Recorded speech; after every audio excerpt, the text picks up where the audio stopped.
Hello, I'm the professor with a bow tie. Welcome back to another episode with me.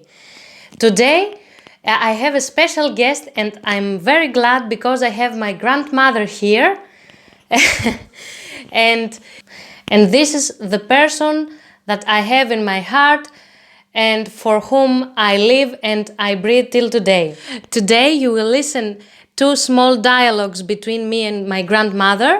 We're going to talk about the things that you have already seen in the previous videos, how to say good morning and how to say how are you and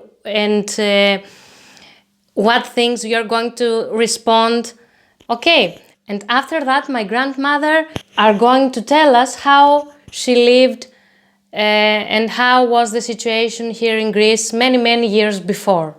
But first, don't forget to subscribe and hit the like button. Today's video is devoted to my grandmother and let's go.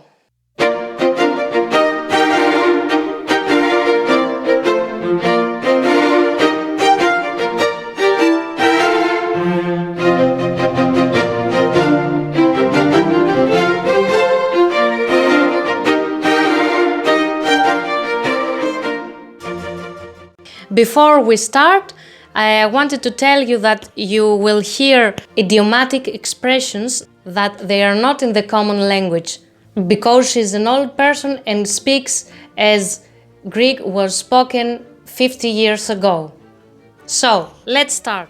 Learn Greek by listening. Λοιπόν, ας ξεκινήσουμε. Θα σου πω εγώ. Καλημέρα. Καλημέρα. Τι κάνεις? Καλά, εσείς? Έτσι που μίλησες τώρα είναι στον πληθυντικό. Πες ότι βλέπεις εμένα τώρα. Πώς θα σου πω εγώ. Καλημέρα γιαγιά. Καλημέρα. Τι κάνεις? Καλά, εσύ? Καλά είμαι κι εγώ. Ευχαριστώ. Λοιπόν, πάμε να κάνουμε τώρα να πούμε λίγο καληνύχτα. Πώς θα πούμε καληνύχτα. Σου λέω εγώ καληνύχτα για να πάω στο σπίτι μου. Καληνύχτα γιαγιά. Καληνύχτα κούκλα μου. Τώρα δεν είμαι εγώ. Σκέψου ότι είναι κάποιος άλλος που δεν τον ξέρεις τόσο καλά όσο εμένα. Ναι. Οπότε, σου λέω, καληνύχτα. Καληνύχτα, καλό ξημέρωμα. Καλό ξημέρωμα. Ωραία. Νομίζω σταματήσουμε εδώ το μάθημα. Τώρα θα συνεχίσουμε λίγο να σε ρωτήσω κάποια πράγματα για τη ζωή σου. Πώς ήταν τα παιδικά σου χρόνια, ζούσατε καλά? Πολύ δύσκολα. Γιατί? Γιατί δεν είχαμε, τα πάντα δεν ήταν. Ούτε σπίτια είχαμε, ένα καλυβάκι είχαμε. Και πόσοι μένατε μέσα σε αυτό το καλυβάκι? Σε αυτό το καλυβάκι μέναμε 4 μωρά, παιδάκια δηλαδή, και 2 οι γονείς 6. Και ένα άλογο και 1 κατσίκα και ένα σκυλάκι. Και άλογο και κατσίκα και σκυλάκι μες στο σπίτι. Ναι. Ωραία. Και ζούσατε όλοι μαζί? Όλοι μαζί, γιατί δεν είχαμε πού να πάμε αλλού. Και πού δουλεύατε? Τι δουλεύαμε στα χωράφια. Και το άλογο γιατί το είχατε? Γιατί κρύουνε όξο, ήταν χιόνια και αυτό ψόφαγε το κρύο. Και δεν είχατε άλλη καλύβα να το βάλετε? Δεν είχαμε τίποτα. Λοιπόν, για να σε ρωτήσω τώρα. Τι είχαμε πει να σε ρωτήσω? Για να σε ρωτήσω τώρα κάτι άλλο. Αφού μένατε όλοι μαζί, τι τρώγατε? Λίγο κλούρα που το φτιάχναμε με το καλαμποκίσιο τα λεύρ. Αυτό ήταν. Δεν είχαμε ούτε σοκολάτες, ούτε γλυκά. Τίποτα. Πού να τα βρίσκαμε? Πηγαίνατε να διασκεδάσετε έξω? Πουθενά.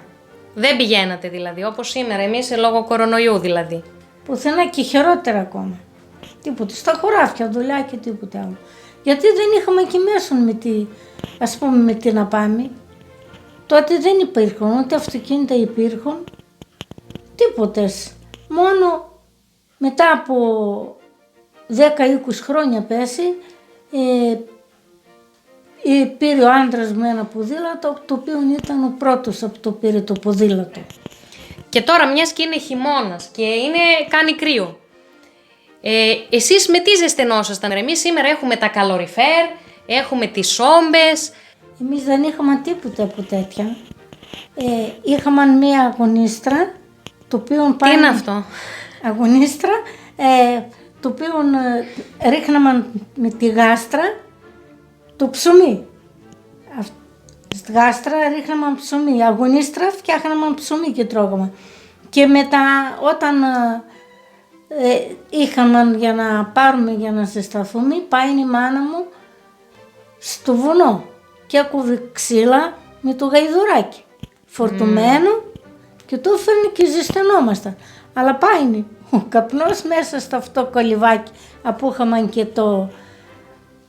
και τα άλογο και όλοι που ήμασταν όλοι μαζί, πάει να πάνε και ο καπνός και η κατσπίθρα απόπεφτε από πάνω μας. Τι λέξη είναι αυτή? Η λέξη είναι Κατς... κατσπίθρα, είναι αυτά που βγάζουν τα ξύλα, τα χνούδια που σου πέφτουν από πάνω. Ναι, τέλος πάντων. Ναι. Αλλά είχαμε σκυπάσματα πολλά. Είχαμε βιλέντζες, σκυπανόμασταν με αυτά και ψευτοκριώνουμε, μαζευόμασταν όλα μαζί. Οπότε σταματήσουμε εδώ τη συζήτηση. Thank you for watching. Thank you for watching. God. Okay, thank you for watching. Next time, bye bye.